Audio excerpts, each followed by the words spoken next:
যদি তোমার ফিরতে মন চায়, রাস্তা একটা আছে। 40 বছর নামাজ আদায় করো না, 50 বছর নামাজ আদায় করো না, এই পৃথিবীর যত ধরনের নেশা আছে কোনোটা তুমি বাদ দাও নাই। এই এলাকার অমুক তুমুক যত খারাপ বাজে মেয়ে আছে সবার সাথে তোমার বাজে সম্পর্ক ছিল। তুমি একটা বাজে ছেলে, সে একটা বাজে মেয়ে। ওকে, সমস্ত গায়কের গান, সমস্ত নর্তকীর নাচ তুমি উপভোগ করেছো। শোনো, 40 বছরের অপরাধ, 50, 60, 70-এর অপরাধ, শোনো রাস্তা একটা আছে।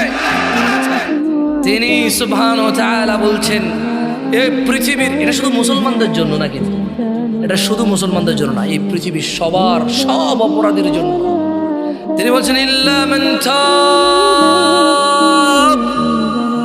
অতঃপর যে অপরাধ ছেড়ে ফিরে আসে, ওয়া আমানা, আল্লাহর প্রতি ঈমান আনে, ওয়া আমিলা আমালান সালিহা, এবং যে সৎ কর্ম করে, ফাউলাইকা ইউবাদদিলুল্লাহু সাইয়্যাতিহিম হাসানাত, যে তওবা করে ফিরে আসে, ঈমান আনে, ভালো কাজ করে, আল্লাহ তার জীবনের যত গুনাহ আছে সবগুলোকে নেকিতে পরিবর্তন করে দেবে।